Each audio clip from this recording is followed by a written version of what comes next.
Hi, I'm Joe and welcome to the channel. In this micro lesson, I wanted to talk about muting. I want to talk about muting in two ways. One, for a musical effect, and two, to help you reduce the extra noises that you might get when you're playing different, guitar parts, different single lines, or if you're playing smaller chord voicings. Sometimes other strings are ringing out and it's not making a very pleasing sound.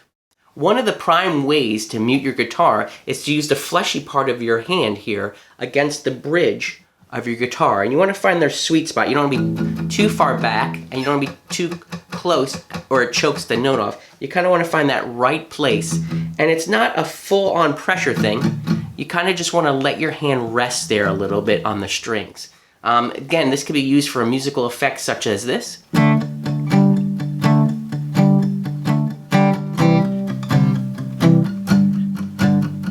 So instead of playing the full chord ringing out,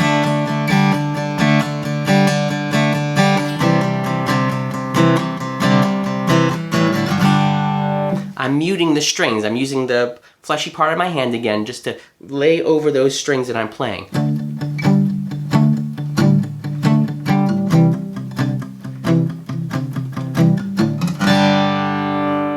And this is just a great technique to learn and get underneath your fingers.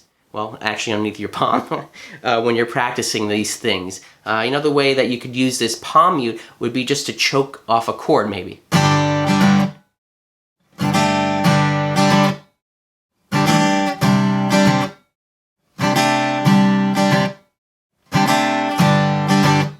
And if you also notice, not only am I muting by putting my whole hand over the strings to stop those notes from sounding out, I'm also using my fretting hand as well to stop the strings.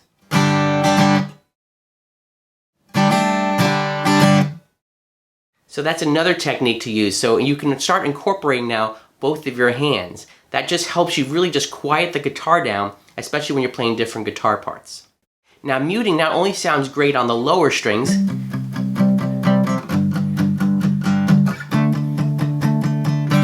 but also when you're muting up higher parts too.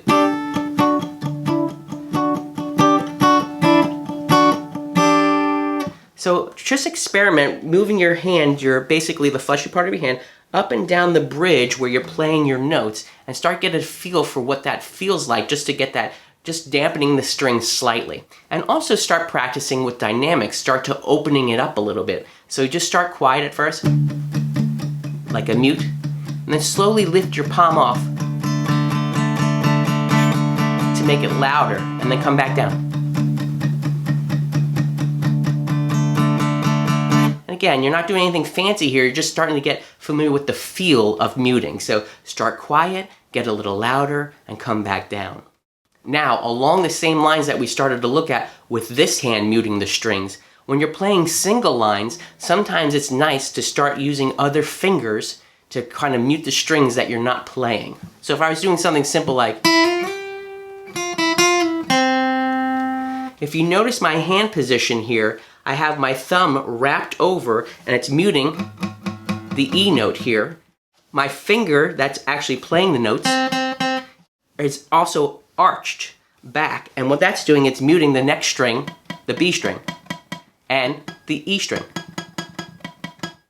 So I'm also then using the palm of my hand again though to pick up any of the other strings that I do not want ringing. So in this case here, I only want this one string happening, this G string. So my hand is actually also muting the E, A, and D string as well back here. And when I'm playing this little line, when I slide up, if you notice, I brought my first finger behind it to just lay gently over the G string. So now I only have the B note ringing out, and this is dampened, I should say. Well, now it's making a harmonic, but it's dampened when I'm playing, because you're not going to be plucking that note, obviously, so it's not going to ring that harmonic out. But that's just a way to, start utilizing your hand here, your fretting hand, also to start to mute the strings. Now, I'm going to tell you, this takes a little thought at first, but it's so important to get down, especially if you start recording. You're going to notice that you're going to be playing certain lines and things, and you hear this extra noise, and you're not sure where it's coming from. Well, most likely it's because you're not effectively muting the other strings, the strings that you don't want any sound out of. Again, a very worthwhile technique to spend a little time on and practice. That's it for this micro lesson. I hope you found some value in it. If you did, please do me a favor and consider supporting the channel for free by subscribing down below, hit the like button, and knock on the bell and you'll be notified when the next video comes out. Thank you so much and have a great day.